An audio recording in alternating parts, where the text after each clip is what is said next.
So welcome everybody to Niagara College's virtual spring open house. First, I just wanted to introduce, and we have special guest here. Good thing I looked over at the video. So actually, I think we'll start with Craig and Gary. If you guys want to do a little intro and Sure. we'll get you started off first. So I'll hand it over to you guys. All right, we don't want to take too much time here to hear from Gavin and our students and about our program. But my name is Craig Udell. I'm the Dean of the Canadian Food and Wine Institute. Behind me is the talented and amazing Gary Torville, who is our Associate Dean for the Canadian Food and Wine Institute. So I just wanted to say hello. We're both here at the school. Normally, this place is crazy with so many people here checking out in person what's going on, but this is the next best thing that we can do. And I know you're going to learn a lot and be able to see a little bit of what's happening at the college. And very soon you'll be here on campus. And this fall, we do have our students here on campus. You will be here, whether it's working in the winery or being in one of our labs. So there is some in-person on-campus activity. So we look forward to seeing you in person here this fall. When you come to Niagara College. So I'll just turn it over to Gary to say a few words. Okay, hi everyone, and hi Dana. I haven't seen you in a long time, so nice to see you. Thanks for everyone for joining us today. Certainly Gavin will go into a lot more detail, and thank you, Gavin, for your time today. Gavin is our esteemed winemaker and part-time professor in the program and really oversees the winemaking component in particular for the program. As you will hear, and you can see from the picture, we have our on-site vineyards and also actually off-campus vineyards as well, which I'm sure Gavin will tell you more about. If you love hands-on learning, this is a program for you, whether it's the sensory component, science, or out in the vineyards, you will get a lot of opportunity for practical hands-on training to actually do what you will eventually do when you go out in industry. So I'll stop there because Gavin can certainly speak to it a lot in more depth than I will right now. And thanks again, though, for joining us today. And we certainly look forward to seeing you all in the future. I just want to add before we go, kudos to Gavin. He's got the full-on look today, right? So he's got the winemaking hoodie. He's got the teaching winery hat. He's got like and the winery too behind him. Look at that. Yeah. Awesome. Yeah, you are in the moment, Gavin. See, this is how right. We have a year of learning how to be do virtual things, right? So this is what we learn. You got to be as practical as possible. He's got the look down pat. We love it.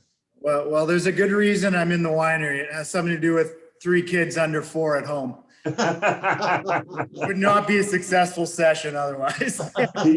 Gavin used to think the winery was the hectic part of his life. That's right. Yeah. This is a holiday.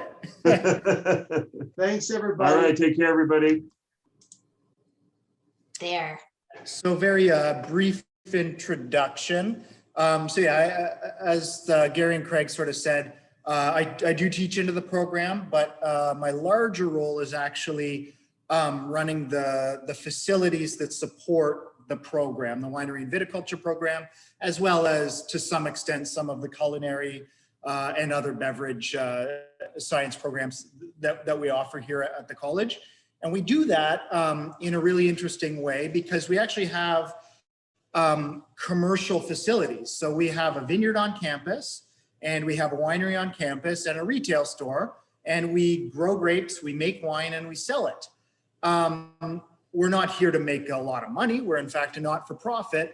We're here to showcase for our students what a true working winery is, and to use the real life operations as a living sort of breathing lab or classroom for our students. And we just think, in terms of applied education, you get a lot more out of it when you see it at a real industrial scale and not just maybe at a classroom or lab scale. So my job partly is to oversee management of the grapes, and we do have about 30 acres, a 30-acre farm property right here on campus, the same campus you'd be taking all of your other classes, your tasting classes and your wine chem classes. your wine history, your communications and math courses, etc. And we actually have another property, a 60-acre property just down the road in the village of St. David's and in the municipality of Niagara-on-the-Lake, with various warehouses and other sort of production facility that's used primarily for education and sort of for small-scale pilot winemaking in the context of our programs. And we have a bunch more grapes planted down there. So lots of neat facilities. This is a really cool campus. So it's not just the grapes. We have hops that we have some responsibility of overseeing. We have a few rows of cider apples.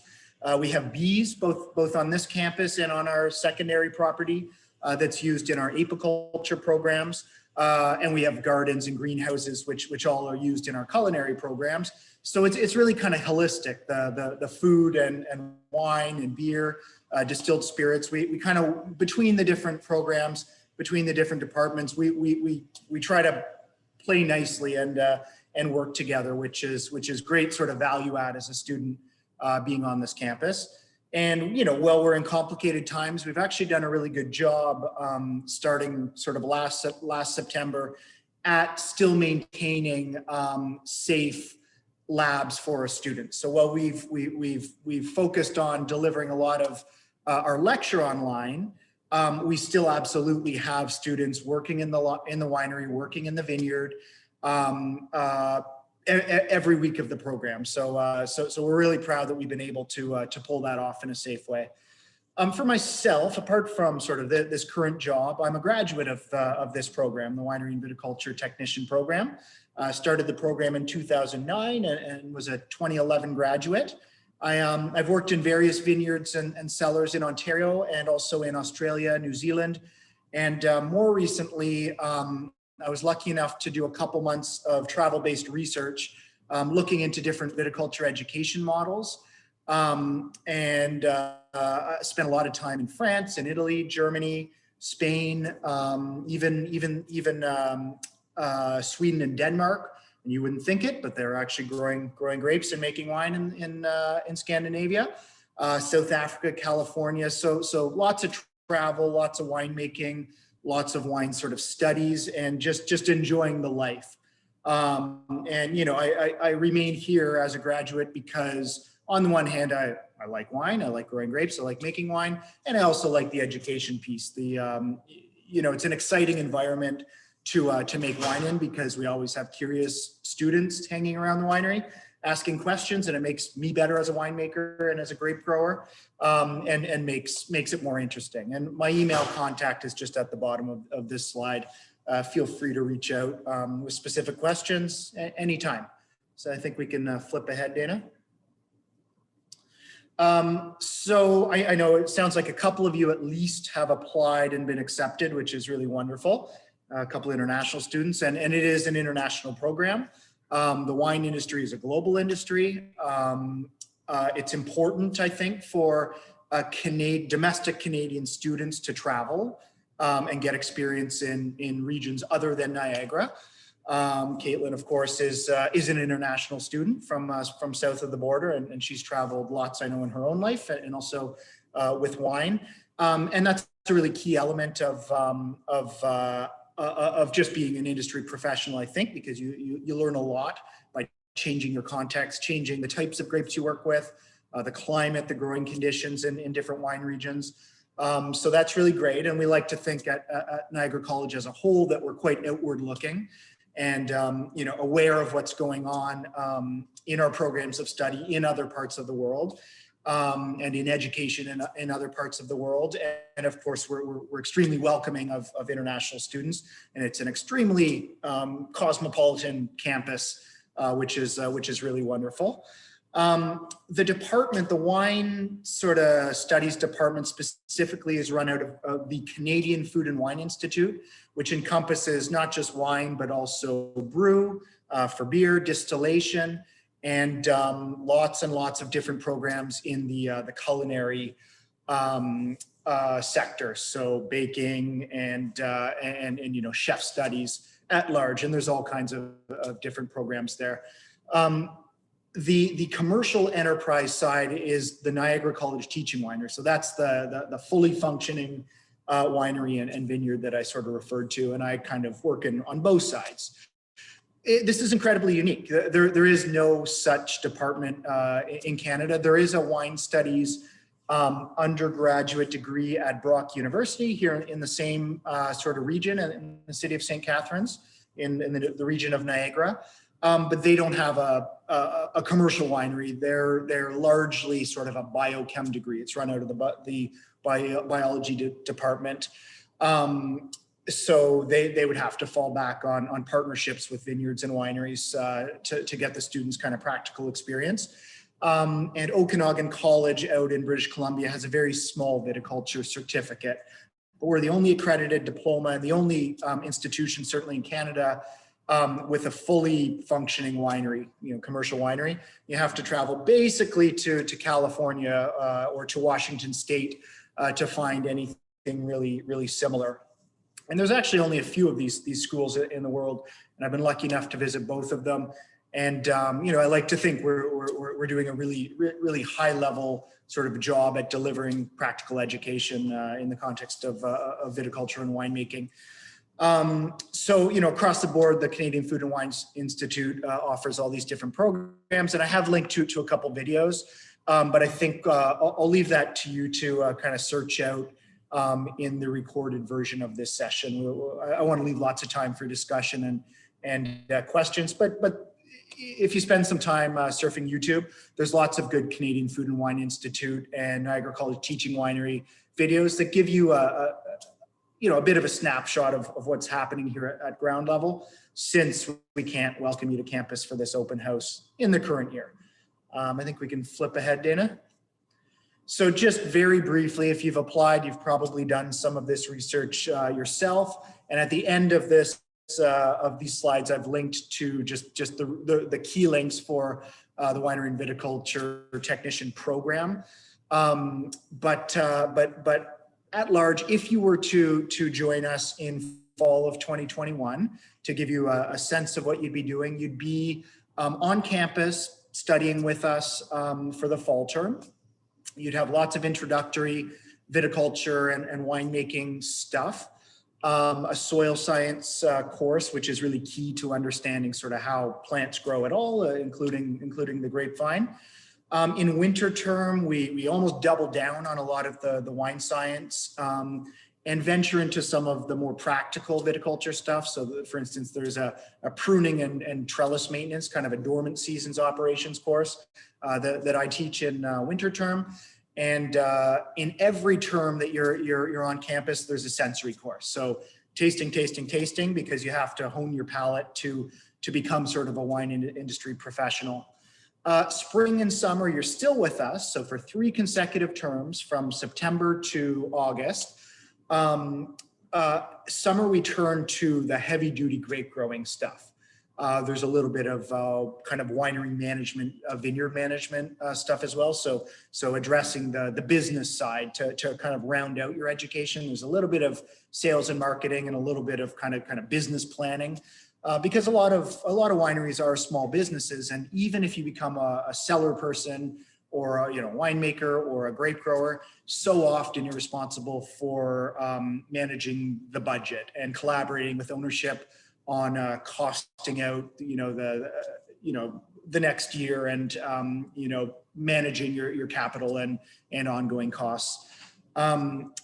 And the reason we have these 3 terms back to back is because on the one hand, we try to be fairly turnkey. Like it's quite an efficient program where we deliver a lot of information in a relatively short period of time, so that you'll be out working in the field, whether it's in Canada or elsewhere, in a year and a half, give or take. And that's including a field placement, a practicum opportunity where you actually just go out and do what's typically a paid work term in a winery, either in Ontario or elsewhere, for harvest. And so the 3 first terms are really about drilling as much knowledge and information and training, practical hands-on training, into you as possible ahead of that internship, so that you're fully prepared to hit the ground running and work with winemakers and full-time cellar staff for harvest. And that would be happening in September of 2022. You'd finish up sometime approaching Christmas, have a little break, relax after a hardworking harvest, and you come back to us for one term when we get into some of the higher level science.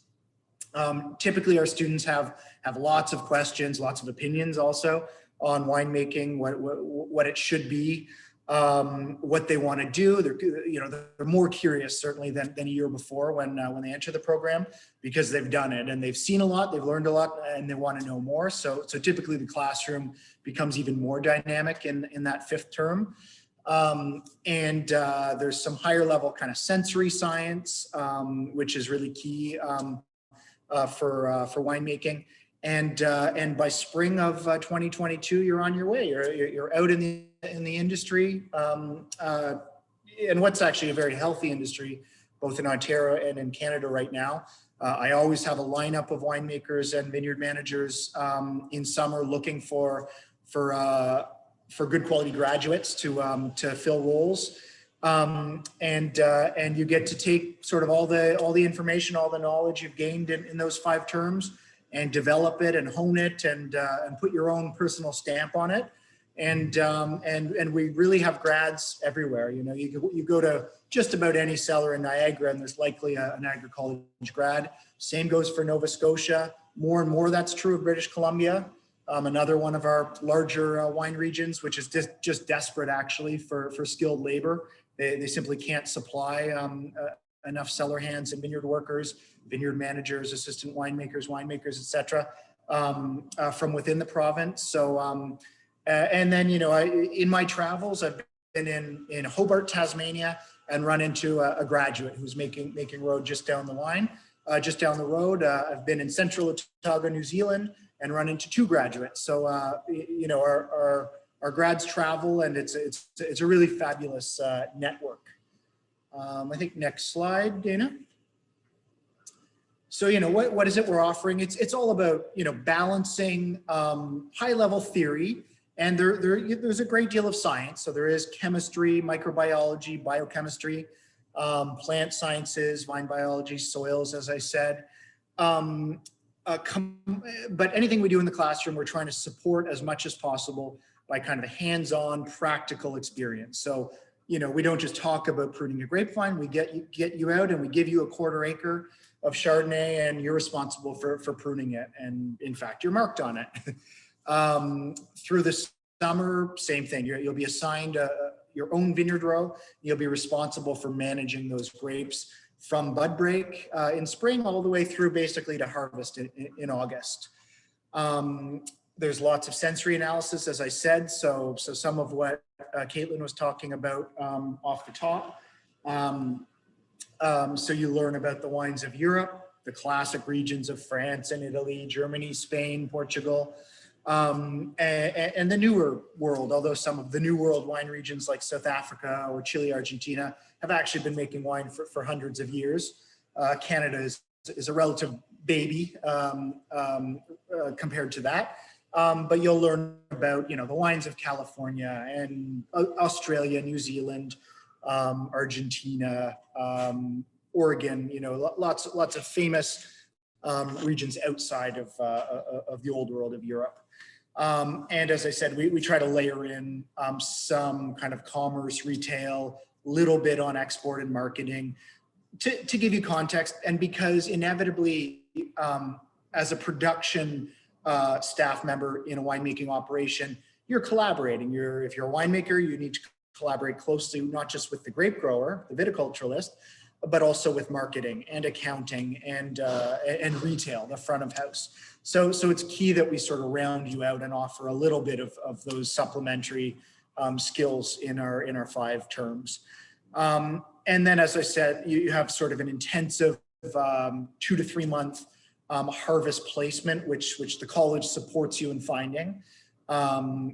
And you'll actually go out and you'll just spend time at a winery under supervision of some veteran winemaking team, crushing grapes and making wine in what's the busiest season of the year in the wine industry. And, you know, you're lucky enough to be doing all of that in the Niagara Peninsula, which is kind of, you know, certainly the largest wine producing region in Canada. You know, a region that's, yes, the ice wine, absolutely, Charles, famous internationally for the ice wine, but fast becoming well-renowned for cool climate versions of Chardonnay, Pinot Noir, Riesling, Cabernet Franc is sort of coming into its own, Gamay Noir as well.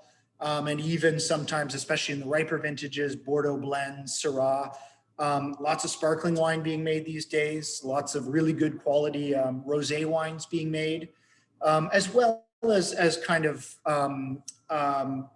sidelines to the classic grape wines. Lots of wineries are venturing into cider making, so making fermented beverages out of apples or other fruits. We're really in a you know, we call it a banana belt. We're not growing bananas, but we're a little bit warmer than the rest of Canada on average. And that allows us to grow the wine grapes and also cherries and peaches, apricots, all kinds of things. And so there are lots of other interesting fruits to work at fermenting, and sometimes on the other side of the winery with our distillery, you're seeing lots of work being done to figure out good Niagara fruit, you know, eau de vie, distilled products. So lots of really interesting and innovative stuff happening in our region, and it's also just beautiful. Next slide, I think, Dana. And you know, the reason I'm here a decade or so after graduating is largely because of the people. Yeah, we happen to have a really nice little winery and vineyard on campus that they've allowed me to play in for a decade. But I stay because there's just such great spirit. Everyone's really positive. Everyone works well together, and everyone's, you know, here to help each other out and make the best possible experience sort of for our students, and provide for, you know, the foundations of your success. And at the end of the day, you know, I think most of us who work here, we're working in food and drink. There's a certain lifestyle that goes along with that. There's a certain appreciation of just sort of like the regional beauty and an enjoyment of what we do and where we live. And, you know, we try to impart that, I think, kind of the culture. Like, you know, we'll teach you the science. We'll teach you how to taste really well and really technically, but it's also important that you get a sense of the culture. And it's, you know, it is a bit of an old world culture. If you think of an Italian wine village, you know, just an appreciation for the fruits of your labor, the products of your labor. And lots of these faces you'll see on campus. I think next slide, Dana. So yeah, the elephant in the room, or in the Zoom in this case. Just to say that I'm sure there will be questions, and I don't want to preempt specific questions about the fall 2021 term, but just to say that our region has done quite well in COVID, and the college instituted really strict protocols quite quickly, and we've been very successful at both delivering applied education in person and doing it safely. So still maintaining physical distancing as much as possible, using full PPE, you know, providing the right information and the right circumstances for people both to, you know, successfully complete their degrees or their diplomas in a way that with few to no omissions in curriculum, and also keep everyone safe. And so if we could do it last year in 2020 in September, very confident that hopefully as things evolve, on the vaccination side, we'll be in even better shape going into September. But we'll be happy, Dana and I will be happy to talk more about any particular concerns at the end of the presentation. And certainly we have lots of staff on hand that, you know, as things progress towards the start of the program that you'll be able to contact. Next slide, please, Dana. And so, you know, it's easy for me, who's a happy graduate of the program, to sort of sell it. but useful that, this is why we have Caitlin, because she can give you a real live current students perspective. And also we pulled just a few quotes from our most recent kind of surveys on the program. So I found Niagara College to not only be in the immediate proximity of the Canadian wine trade, so I think that means both Niagara and also in the greater Toronto area, or the Golden Horseshoe. We're only an hour and 15 minutes from downtown Toronto, assuming good traffic, which is, the heart of probably, the hospitality industry in at least this part of Canada, with wonderful wine bars and agencies and importers and awesome international food and all kinds of stuff going on. So that's kind of key, the location of Niagara on the one hand in this sort of lovely rural agricultural area, but just next door to Hamilton, which is, an up and coming city, and Toronto, and an enormous population, frankly, with lots of growth, lots of work opportunities, which is really key. It's easy to find many graduates of the program and school who work in inspiring ways year-round to show that Canadian wine belongs on the world stage. Just referring to the fact that if you pop in for a tasting at just about any winery in Ontario, you're going to find grads who will generally be quite happy to speak about their experience and where it's taken them in their careers. When it was time to dive into the world of viticulture and wine, it was evident that the school and teaching winery was a place where the theory, academics, and practical hands-on experience could be explored. And again, that's so key that we feel we can deliver enough hands-on applied experience, because winemaking and grape growing, at the end of the day, it's a science, it's also a craft, it's also an art, and you just have to do it. Another quote from a student: both my partner and his mom have both taken courses in the wine program at Niagara College and loved the experience. Having already worked in the wine industry, I knew I wanted to peruse a career in wine and did a lot of research into school. Everyone I talked to recommended the Food and Wine Institute at Niagara College. While I haven't had the opportunity to see the campus yet, I've heard it is lovely and the Niagara College Winery is amazing. To that end, in terms of seeing the campus, there are some really great virtual tour experiences that we can point you to as well. Next slide.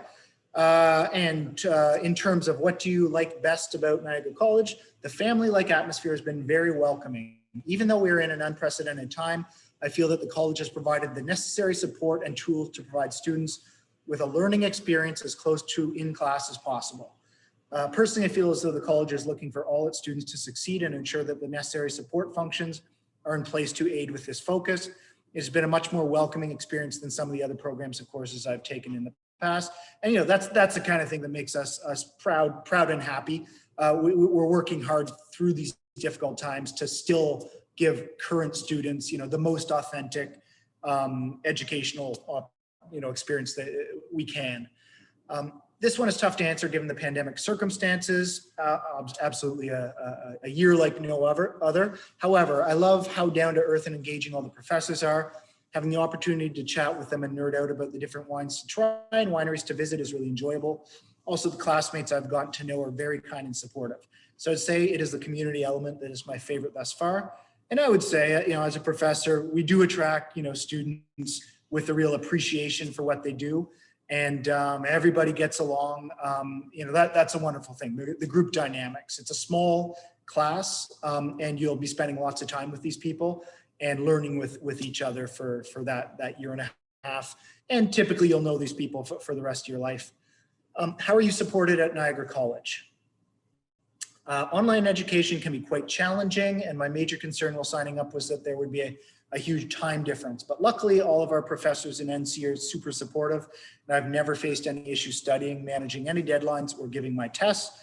And, insofar as the wine staff have done what we could, lots of credit just has to go to administration and our IT professionals on campus for making all of this work with the shift to online or in this case, hybrid education, where we'll still have some online lecture, but you'll also be on campus. There's professionalism and respect from all to everyone. It's clearly an inclusive learning environment that supports students no matter what level they are coming from with their experience with wine and vit. I really value the fact that the professors and faculty all clearly love wine and the wine world on a very deep level. As someone who believes deeply in the artistic side of wine, as well as digging into its scientific and technical depths, it's amazing to learn with people who also share that passion. Yeah, I think that sums up a lot of what's going on campus. So what does day-to-day life look like in the NC Wine and Vit program? Pictures being worth much more than what I can, deliver in a short half hour. Lots going on. And this, again, this is sort of the applied part. Someone referenced, Charles, I think referenced the ice wine.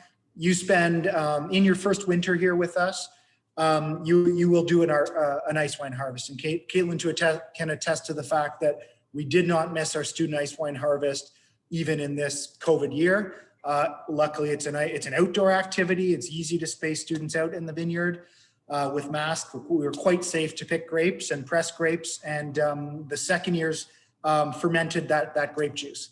So these are just a couple photos of years past. As you can see, often we're picking at night, and that's because that's the coldest part of the day. So we get floodlights out and we're picking through the night to get the grapes off at when it's at least -8 degrees centigrade.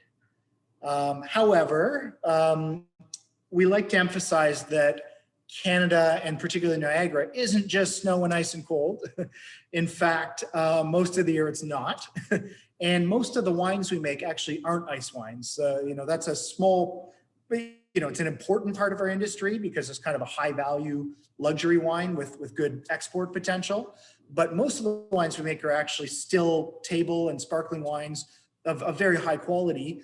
And so lots of your time will be spent in the vineyard in beautiful weather and 25 degrees and sunny, and so much of what you do in that summer term and right away in September when you arrive on campus, we'll be out working with the grapes, picking them.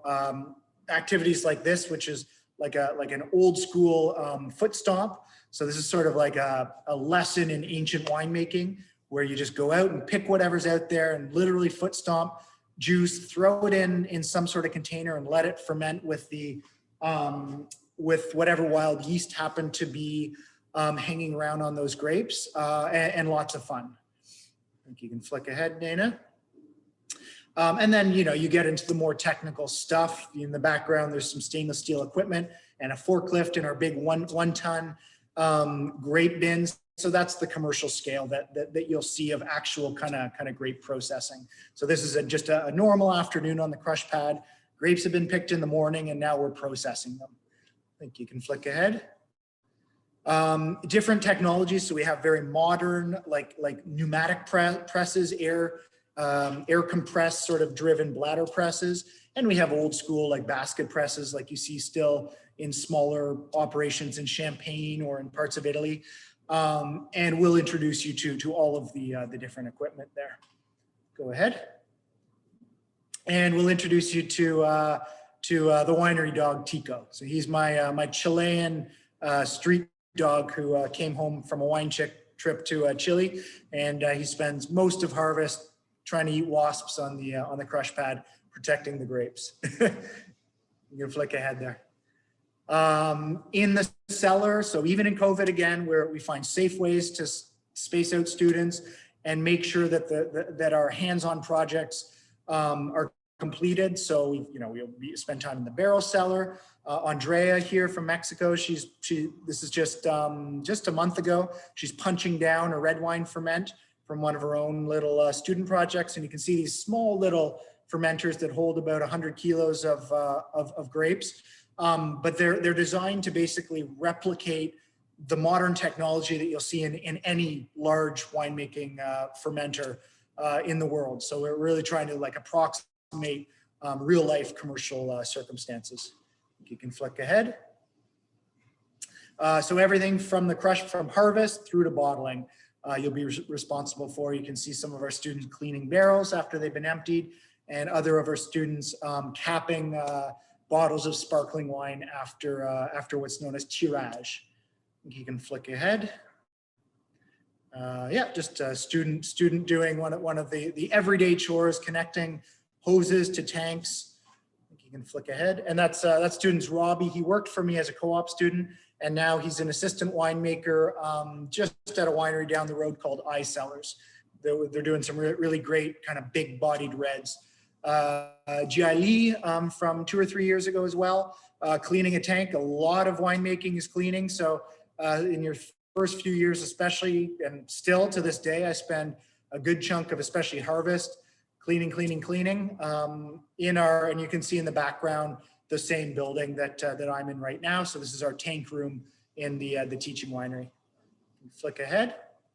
And then the lab side. So a really important part of understanding winemaking decisions is to know the numbers. So your sugars, your alcohols, your acid content, and all kinds of other things. So just a quick idea of some of the lab tests that we would do in a normal day-to-day and that you'll do in your own winemaking projects.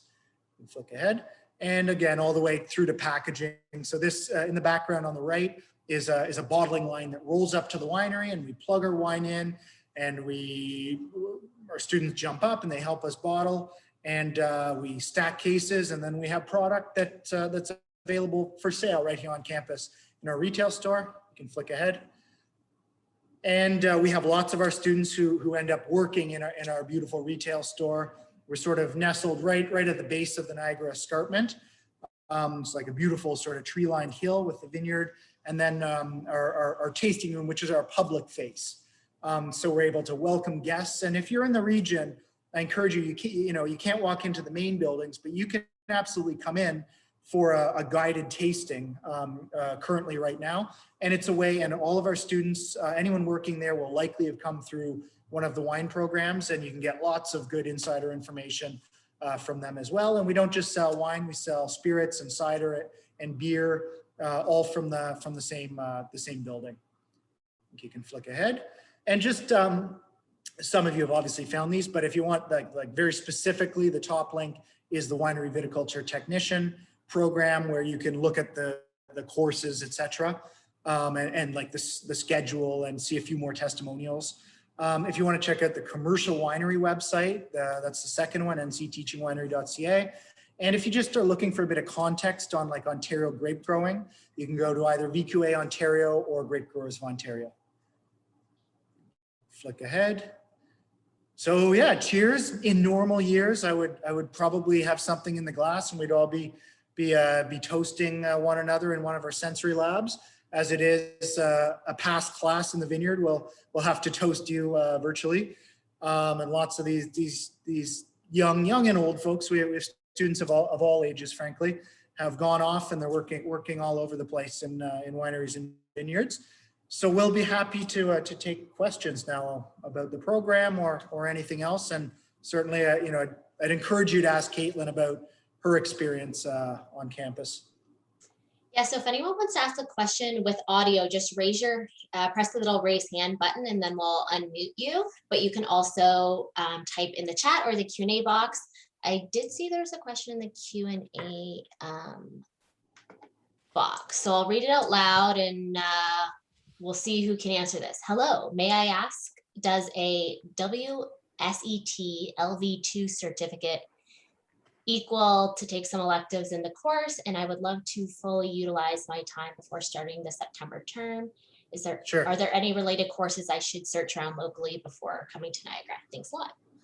Yeah, so WSET level 2 does not exempt you from any courses, but frankly, even if it did, it's probably the courses you wouldn't want to be exempted from, because they're like they're just sensory courses. So having taken WSET level 2 will give you a leg up in first term, like our sensory 1 course.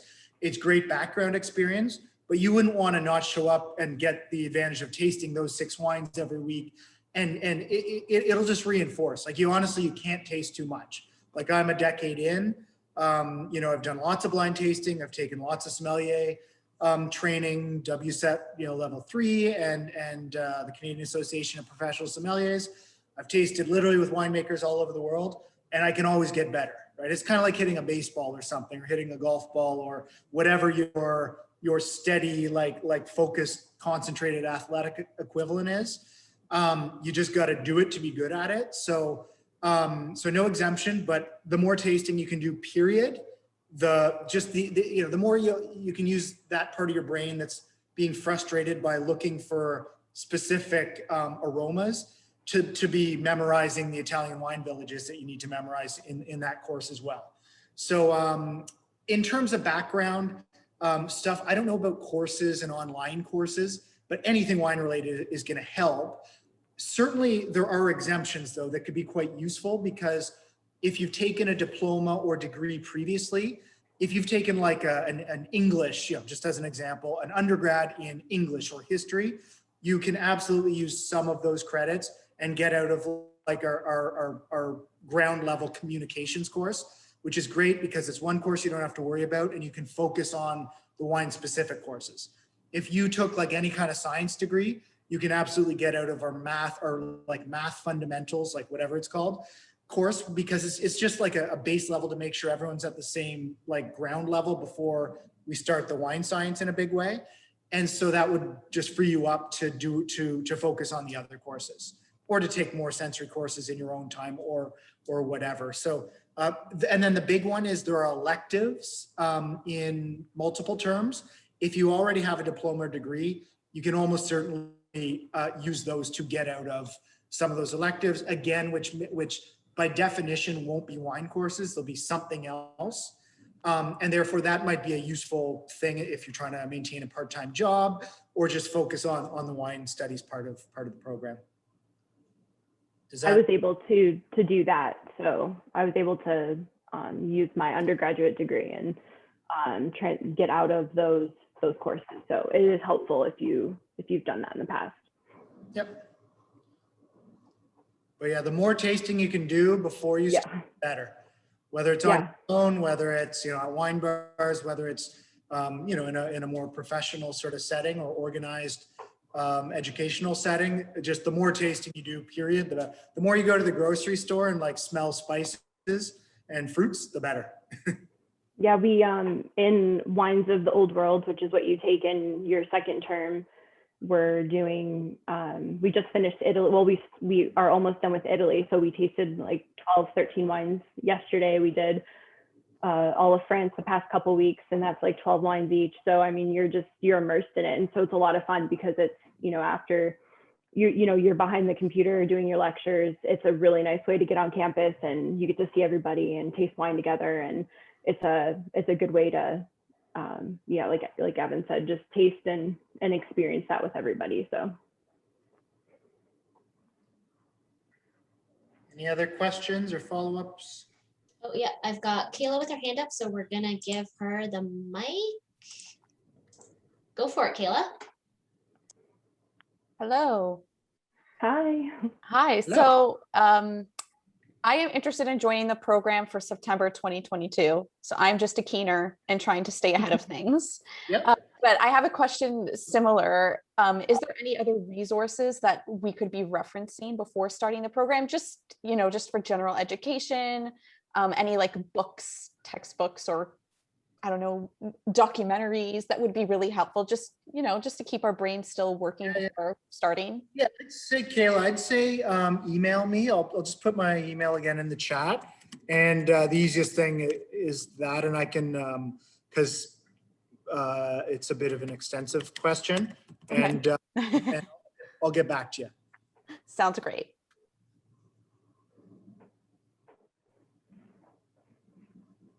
You end up buying a lot of, like, I don't think there's really like a lot of required textbooks for any of the classes, but I've bought so many books just because you want to build, like you end up building a library almost rather than buying textbooks, which is actually kind of a great part of this program. Like you're not having to buy like big science or chemistry textbooks because you're buying all these wine books instead. But what's great in the COVID world is that we've been able to access a lot of like online books. So some of these, like $300-400 wine science books are provided online through the library. So you actually have access to a lot of material that, I'm not sure how it would have been before, but it's great because it's, when you're working from home, it's you have all the resources right there. So there's been a lot of really great resources that have come from that. And so there's so much to explore.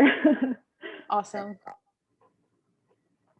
Okay, we have another question, but I just did want to say this meeting will automatically end at 1:30. I'm sorry, because it will boot us off to go to another.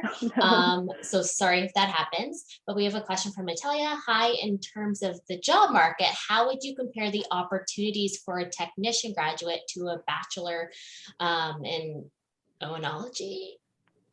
Yeah, good question. There's probably not a lot of data on this.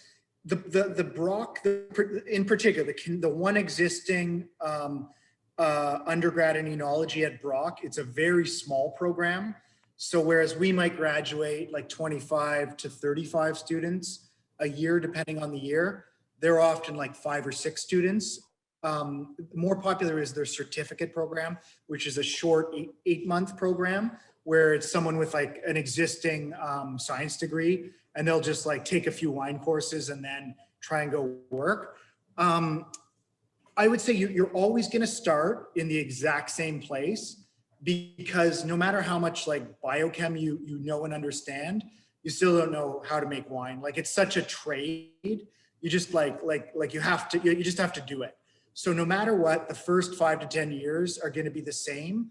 From what we can see in our own industry, a lot of it, like education is good. And I would never say like it's not useful to have more science behind you to be a winemaker.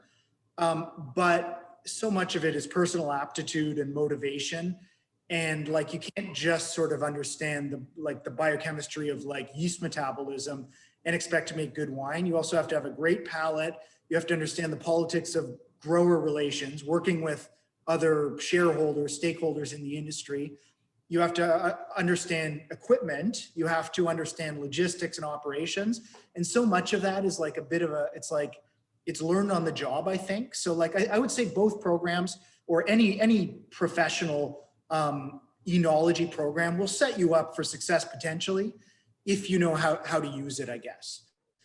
There are very successful graduates with undergrads and very successful graduates with the diploma. And there's actually a fair bit of overlap where we'll have students who start in the BSc and actually transition here because they felt they weren't getting enough of the hands-on stuff. They realized very quickly that it's a hands-on sort of trade, and they didn't want to end up working in a lab or on the research end of enology and viticulture. And they felt like they were being geared more that direction. And on the other hand, we've had graduates of this program who have decided they really like the science side, and they want more lab, and they've transitioned into one of multiple undergraduate programs elsewhere. So I think it's about your own personal aptitude and interest, as opposed to like, you could graduate from either and be making the exact same money for the first several years, because you're always going to be starting at the ground level. Like there's no way to jump that. There's no amount of education we can stuff into you in 2 years or even 4 years that will just make you a winemaker. You'll be a cellar hand, you'll be a vineyard worker, and then you'll work your way up. There's no shortcuts. Now there are people who make it faster than others because they get it and they read widely and they self-educate and they connect themselves to talented people, etc.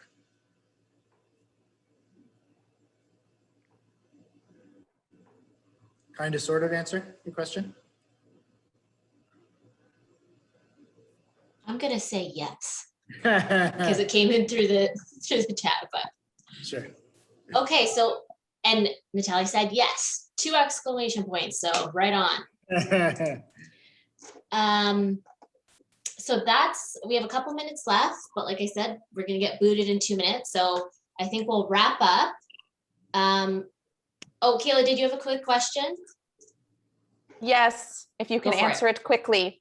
I was just wondering how competitive it is to break into the industry after, both within Canada and internationally, just right after graduation. Yeah, so no competition whatsoever to get seasonal work. You'll always find harvest work, and you can cobble together years like Northern Hemisphere, Southern Hemisphere, and in between do some pruning. You can be fully employed if you're happy to travel. More competitive once you get into management levels, so winemaker positions, but there's always work. There's there's always paid work, no issue. As I said, I have winemakers lining up to take our students right out of the gate. Thank you. Awesome. And me if you have any further questions. Okay. Nice to see you guys. Thanks for your interest. We'll Yep. catch Get you that soon. email and the emails in the chat if you guys want to email Gavin at all. Once again, go to the Niagara College website if you have questions about anything else. There's the live chat and all the other student services sessions that are going on. But thank you to Caitlin, Gavin, and Eric, and all of you guys for joining us today. We really appreciate it, and we hope we see you in September or September 2022, and take advantage of all the different things NC has to offer, and we'd love to help you with any questions. So thank you, everyone. Thank you, everybody. And have a great Thank you. weekend and rest of your Bye. day. Thank you, Dana. Bye.